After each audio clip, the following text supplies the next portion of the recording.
Alden Richards at Maine Mendoza takot sa mga management kaya hindi makaamin.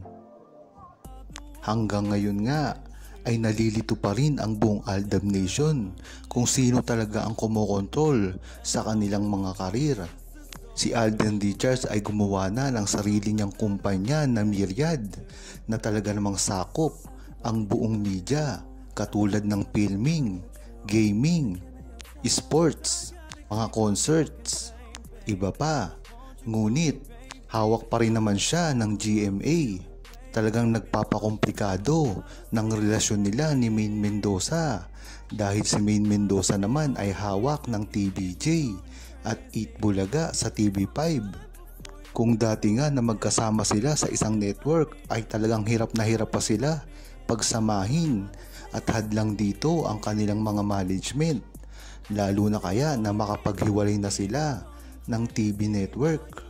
Naiintindihan ko na sa ngayon ang ginagawa ni Alden Richards, ang paggawa niya ng sariling kumpanya nang sa gayon ay medyo hawak niya na ang mga artista na pwede niyang makuha.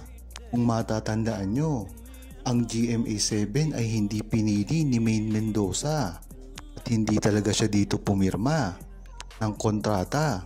Kung matatandaan nyo rin na si Alden Richards ay gustong gusto rin makasama si Maine Mendoza.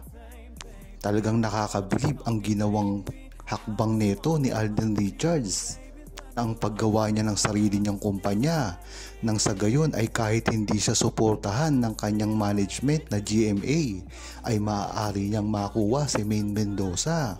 At ito na nga ang nangyari dahil talagang first choice niya na makuha at makasama si Maine Mendoza.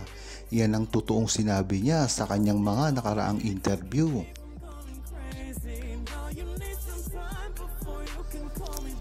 Huwag kalimutang mag-subscribe, comment at i-like ang video na ito. Thanks for watching!